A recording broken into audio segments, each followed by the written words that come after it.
योग्य वेळी योग्य निर्णय होतील, काळजी करू नका.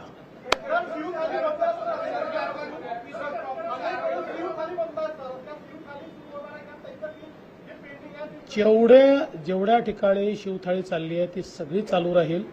त्यांची बिलही आम्ही देतो. नव्याने आता केंद्र उघडत नाहीत, पण जे केंद्र उघडलेले आहेत ते सगळे चालवणार आहोत. काय काय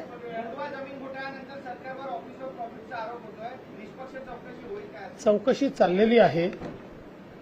काही लोकांना असं वाटतं की आज सांगितलं की उद्या उत्तर यावं, असं नसतं. चौकशी नीट करावी लागते, कारण शेवटी प्रत्येक चौकशीचा रिपोर्ट हा हायकोर्टात चॅलेंज होतो.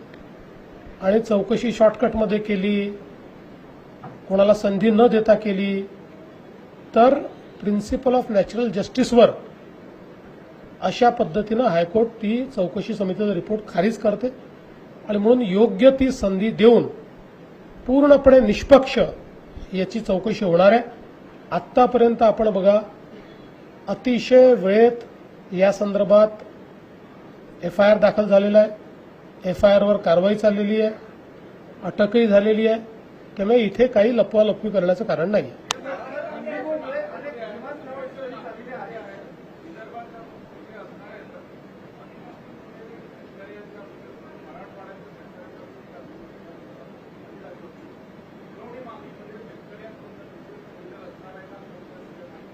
आम्ही त्याचे पैसे ऑलरेडी देऊनच टाकले आहेत. ही जी आम्ही घोषणा केली होती त्याचे पैसे दिले आहेत, त्याची तरतुदी आम्ही केली आहे. त्यामुळे आता त्याची पुन्हा तरतूद करण्याची आवश्यकता नाही. त्यात काही कमी पडले असतील तेवढेच येते.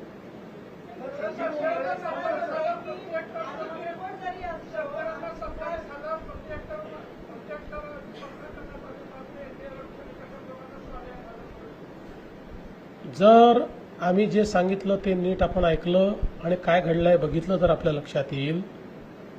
NDRFच्या निकषाप्रमाणे पैसे दिले, त्याच्यासोबत 10,000 रुपये वेगळे दिले आणि त्याच्यासोबत खरडून गेलेल्या जमिनीकरता वेगळे दिले, विहिरीकरता वेगळे दिले. असे सगळे पैसे जर तुम्ही बघितले तर जो पहिला शेतकरी म्हणजे कोरडवाहूचा, त्या कोरडवाहूच्या शेतकऱ्याला 8,500 रुपये प्लस 10,000 रुपये आहेत आणि मग खरडून गेल्याचे वेगळे आहेत. त्याच्यावरचा जो शेतकरी आहे बागायती, त्याला 22,000 प्लस 10,000 आहेत, म्हणजे 32,000 आहेत त्याला. आणि मधला जो हंगामी बागायती आहे त्याला 17,500 आणि 10,000 असे 27,000 आहेत. तसे दिले. देश विदेशातील प्रत्येक घडामोडींचे लाईव्ह अपडेट मिळवण्यासाठी आता साम टीव्हीच्या सर्व सोशल मीडिया प्लॅटफॉर्मला लाईक, फॉलो आणि सबस्क्राईब करा. तसंच सर्व नोटिफिकेशनसाठी बेल आयकॉन प्रेस करायला विसरू नका.